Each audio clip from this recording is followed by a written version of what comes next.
وعن ابي هريره رضي الله عنه، ابو هريره رضي الله عنه وی كان النبي صلى الله عليه وسلم يقول في سجوده، پیغمبر صلی الله علیه وسلم په سجده کې دا دعا ډیره کوله.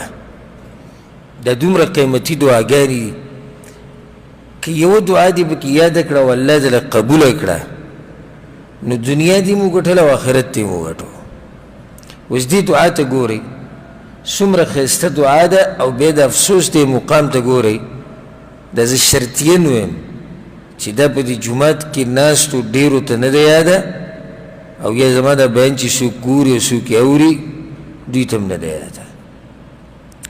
الا من رحمه ربي، هغه به لږ خلک چې هغو ته به دا قیمتي دعا یادوي، ځکه چې موږ ته کوم منځونه ښویې شوي دي بس په هغې کې دغه د سبحان رب العظیم په رکوع کې وایو، سبحان رب الاعلی په سجده کې وایو، بس که وخت ډېري د دې ګردان کوه په مخه یې وایه، خو بله دعا نه ده ښویې شوې. بس دغه یو دا د هغې معنی موږ ته نه ده معلومه چې دې سبحان رب الاعلی څه مطلب دی. اوس لګیا دي نو دې لمونځ کې به خوند د کوم ځای راشي. اوس مخکې به حدیث راشي پیغمبر صلی الله علیه وسلم وایي چې کله انسان سجده ولګي الله ته ډېر نږدې شي نو چې په زړه م څه یې هغه وغواړئ. موږ ته څه یاد نه دي نو څه وغواړو. بل دا چې غواړي خو هغه څوک چې چا ته څه مسله وي که نه، موږ خو بدماشان یو، زموږ خو څه نه دي په کار. الله په مخ کې عاجزي کوم ځای کې ده؟ کوم ځای کې موږ الله ته لاس اوچت کړي جړلي هم دي؟ دا دعا یو عبادت ته ناشنا نن سبا ورک شوی، دعاګانې غوښته ختم شوي. د اذان او د اقامت په منځ کې به څوک ویني نه چې دعا غواړي، په سجده کې به څوک ویني نه، هسې چا لاس نه وي. بس هغه کشتي مغه عادتي غوندې کې دعاګانې دي، منځ نه پاتې چې 2 سیکنډ لاس اوچت کوي بیا یې د مخ له رواچي. نو دعا خو هغه سړی غواړي چې ورته یاد وي، او دویم چې څه ضرورت وي الله ته ضرورت وي، ډېر مسلې دي ډېر کارونه دي، نو بس الله ته مخې ته کوي. چې سړی الله ته ډېر زیات نږدې دی او څه ورته ونه وایي، څومره د خفګان خبره ده. ته د وزیر اعظم او باچا سره میلاو شي او صدر سره، او تا ته دا ووایي هغه سیکرټري صاحب چې دننه کمره کې ګوره ته باچا صاحب سره ډېر نږدې کښېنې نو که څه کار دی بیا ورته ووایه، ستا به څومره کارونه وي. نه ختمېدونکي کارونه به تا سره یو، نه ختمېدونکی ملف او فایل به تا راغستی. چې اوس دا موقع ده، ګوره دا موقع په ورځ کې څو پیرې موږ ته میلاویږي چې ته اوس الله ته ډېر زیات نږدې که څه ووایه او هم پکې څه نه وایو. څومره د افسوس خبره ده. دې دعا ته غوږ کښېږدئ او حیران به شي څومره ښایسته دعا ده. پیغمبر صلی الله علیه وسلم به وي اللهم اغفر لي ذنبي كله، یا الله زما ټول ګناهونه وبخ، دقه وجله، یا الله که وړه ګناه ده او که غټه ده ویې بخه، و اوله و آخره، یا الله اولنی و آخرنی ګناه راته وبخه، وعلانیته و سره، یا الله که پټه مې کړې ده ویې بخه او که مې ښکاره کړې ده یا الله ویې بخه. رواه مسلم، د حدیث امام مسلم رحمه الله راوړی. چې دا دعا الله ستا قبوله کړه کومه ګناه ستا پاتې شو، کومه یې پاتې شو. اللهم اغفر لي ذنبي كله، یا الله ټول ګناهونه وبخه، دقه وجله، لوی ګناه وړه ګناه، اوله واخره، اولنی و آخرنی، علانیته وسره، یا الله که پټه ده او که ښکاره ده ویې بخه. او الله ستا دا دعا قبوله کړه ته نور د الله نه څه وغواړې. ټول هر څه پکې راګیر شو که راګیر نه شو. د دنیا او د آخرت فلاح او کامیابي هغه په دې دعا کې راګیره شوې ده. چاته یې ده دا دعا؟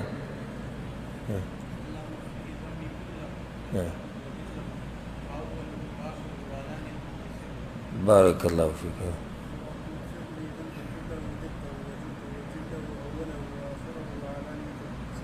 دلته چاته یې ده؟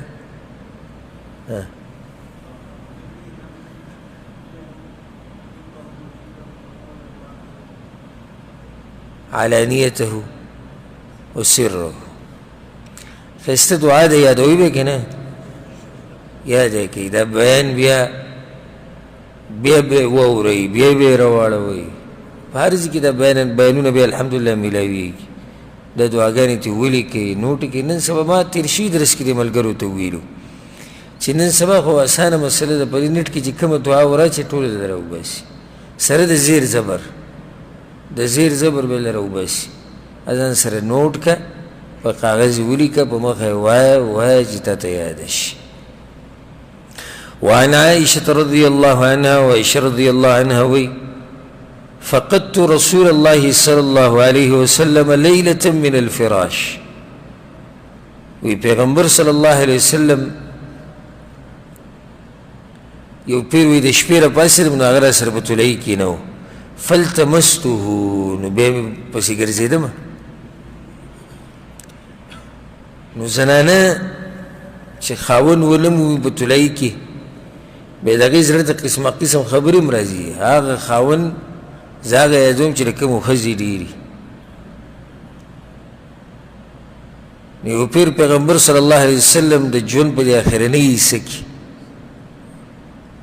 الله ورته وویل لاړ شه د بقي والا دپاره بخانه وغواړه د شپې جبریل راغی پیغمبر صلی الله علیه وسلم ته بس هغه د شپې ووتو داسې چې څوک راپانیسي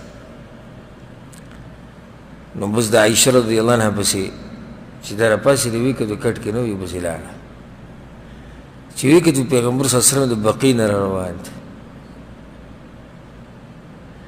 بس دی بیا په تادی کې چې دی واپس کور ته راغله د هغې مطلب دا چې بهر یې ګورم چې د بلې ښځې کوټې ته بتلی وی یا رسول الله دا ټیم وایي الله راته وایي چې بقي والا دپاره بهانه وغواړه هغې له تلی وه نو بیا عایشه رضی الله عنها ویي زما په سر باندې دړلی پیغمبر صلی الله علیه وسلم ته ویي وا رأسا په سر خو زما دړلی سم مات شو او دا د هغه بیمارۍ ابتدا و چې رسول صلی پکې وفات شو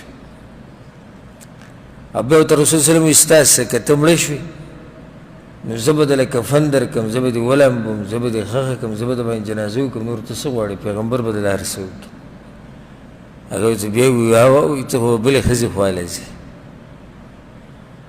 نو د زنانه دغه یاره چې پیغمبر صلی الله علیه وسلم ونه مومو فالتمسته ومې لټاو و د الله سې داسې و کوم ځای کې دی ګوره نو هغه د شپې د هغه څه کار و د خپل رب سره به یې جرګه وه فوقعت يدي على بطن قدميه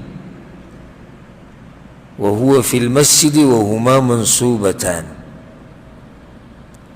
نو زما د لاس د پیغمبر صلی الله علیه وسلم په دې دواړو خپو په دې خېټه باندې ولګېدو او دواړه خپې ولاړې وې یعنې پیغمبر صلی الله علیه وسلم سجده لګولې وه په منځه کې تهجد یې کول چې لاس یې داسې و بس دواړه لاسونه یو لاس د رسول صلی الله علیه وسلم دواړو په خپو باندې د رسول صلی الله علیه وسلم په دواړو خپو باندې ولګېد بطن د خپې دا خېټه لاندینۍ حصه په دې ولګېد او دواړه ولاړې وې دې ځینې دا مسله راوځي ګوره چې په سجده کې به دواړه خپې یو ځای کې دا مسله ترې راوځي کله دې سجده ولګوله که نه نو خپو سره به څه کې یو ځای کې به دواړه یو خدای د پیغمبر صلی الله علیه وسلم نه ثابت دي بله فایده به کې دا هم ده چې دې سره عورت هم پټي یو حدیث امام حاکم رحمه الله راوړی دی پای کې عایشه رضی الله عنها ښه واضح وي راسا عقبیه پیغمبر صلی الله علیه وسلم د دواړه پوندې د یو بل سره لګولې وي بعض علما دا حدیث ضعیف کوي خو د هغوی خبره کمزورې ده او صحیح خبره ده چې دا حدیث سندن صحیح دی نو کله چې دې سجده ولګولو نو د خپو سره به څه کې دواړه به یو ځای کې او د ګوتې به راماتې کړي چې مخه یې کوم طرف ته شي قبلې ته شي وهو یقول او پیغمبر صلی الله علیه وسلم وی دا دعا غوښته به سجده کې لګیا اللهم انی اعوذ برضاک من سخطک یا الله زه ستا په رضا سره پناه نیسم ستا د غصې نه وبمعافاتک من عقوبتک او یا الله ستا د معافۍ په وسیله باندې زه پناه غواړم ستا د سزا ورکولو نه، ته چې کومې سزاګانې ورکوي الله د هغې نه پناه غواړم. واعوذ بک منک، او یا الله په تا پورې پناه نیسمه د هغه عذابونو نه چې ته یې ورکوې. لا احصي ثناء عليك انت كما اثنيت على نفسك. یا الله زه داسې ثنا او صفت ستا نشم راګیرولی لکه څنګه صفت او ثنا چې یا الله تا د خپل ځان ویلې ده. الله خپل ځان ښه پېژني، موږ به د الله څه صفت وکړو. رواه مسلم، د حدیث امام مسلم راوړی. دا بله دعا شو، اللهم إني أعوذ برضاك من سخطك وبمعافاتك من عقوبتك وأعوذ بك منك لا أحصي ثناء عليك أنت كما أثنيت على نفسك. ده چاته یاد ده؟ اللهم إني أعوذ برضاك من سخطك.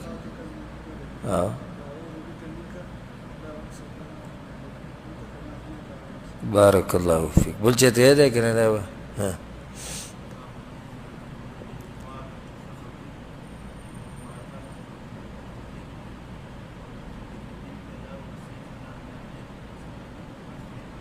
بارك الله فيك.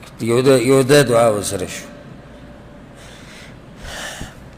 دی حدیث کې یو بله مسله ثابته شو چې د زنانه د بدن که سیسه د نارینه سره ولګي نو اودس پې نه ماتېږي.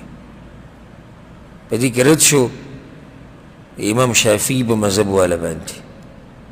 ځای کې دا دي چې زنانه سره د لاس ولګېدو نو اودس څه شو؟ مات شو. نه، صحیح خبره دا ده د امام ابو حنیفه رحمه الله مذهب دی چې څو پورې تا نه ستري نه وي اودس نه ماتېږي. او دا بس خلک موږ ته وایي دا د امام شافعي مقلدین دي وایي.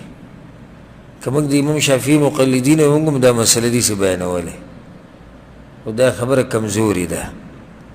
بعض وایي د دوی وایي زموږ د امام سره هسې نه لګي، بس د هغه مسله کمزوري کوي. نو موږ خو دې ځکه وایو چې د هغه دا مسله څه ده؟ دا مضبوطه ده. خو وجه څه ده؟ وجه دا دی چې موږ د دلیل سره تاویږو راتاویږو. بس دلیل که د امام شافعي سره مضبوطي وي دا خبره مضبوطه ده، دلیل که د امام ابو حنیفه سره مضبوطي وي دا هغه مضبوطه ده. خو دا ټوغې نشو کولی د دې بعضو.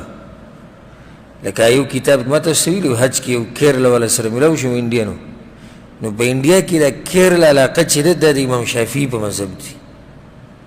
باقي چې کوم مسلمانان دي په انډیا کې د امام ابو حنیفه په مذهب دي، لکه زموږ د خلکو په شان دي. خو دا کیرلا علاقې والا چې دي دا د امام شافعي په مذهب باندې دي. نو د هغه سره یو کتاب په اردو کې به یې کې لیکلي و چې کله ته لاړ شي حج طریقه به کې وه او اودس کې د طواف دپاره، نو دا به په دې نیت وکړي چې د امام ابو حنیفه په مذهب یې کوو. ولې ځکه چې ته به په طواف کې د ښځو سره لږې رالږې، نو زموږ په مذهب کې خو اودس ماتېږي او د امام صاحب په مذهب کې اودس نه ماتېږي. نو ته به اودس وکړې چې دا د امام صاحب امام ابو حنیفه په مذهب شو، او چې کله دې طواف ختم کړو نو بیا به واپس د امام شافعي مذهب ته بیا به راواوړي. صرف لږ ټیم له به ور واوړي چا ته؟ د امام ابو حنیفه مذهب ته، بیا به ترې واپس راواوړي، پاتې کېږي او پکې نه. نو خو دا ټوغې نه ټوغې شوې. الله دې دې حالاتو نه موږ ساتي. د هغې نه بعد حدیث دی وعن ابي هريره رضي الله عنه، ابو هريره رضي الله عنه وایي قال رسول الله صلى الله عليه وسلم، پیغمبر صلی الله علیه وسلم دا خبره کړې ده اقرب ما يكون العبد من ربه وهو ساجد فاكثروا الدعاء. رواه مسلم. په دې حدیث کې دا دی پیغمبر صلی الله علیه وسلم وایي چې بنده چې کوم ټیم کې الله ته ډېر نږدې که نه هغه د سجدې د وخت فاکثروا الدعاء، نو دعاګانې ډېرې غواړي. دا مسله مخکې تېره شو، دعاګانې ډېرې زیاتې غواړي او لازم نه ده چې دې ټیم کې به تا هغه دعا وایي کومه دعا چې ثابته ده.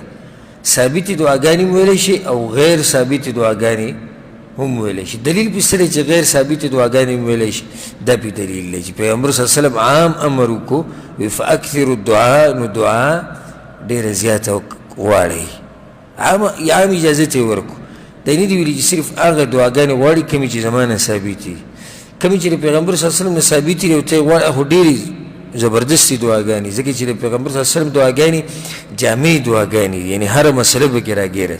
خو که دین علاوه هم یو سړی ځان له دعاګانې غواړي نو په دې کې څه حرج نشته، که هغه دنیا سره تعلق ساتي او که هغه د آخرت سره تعلق ساتي. راځئ ورونو چې یو شو په حدیث او په قرآن، ځان کړو قربان.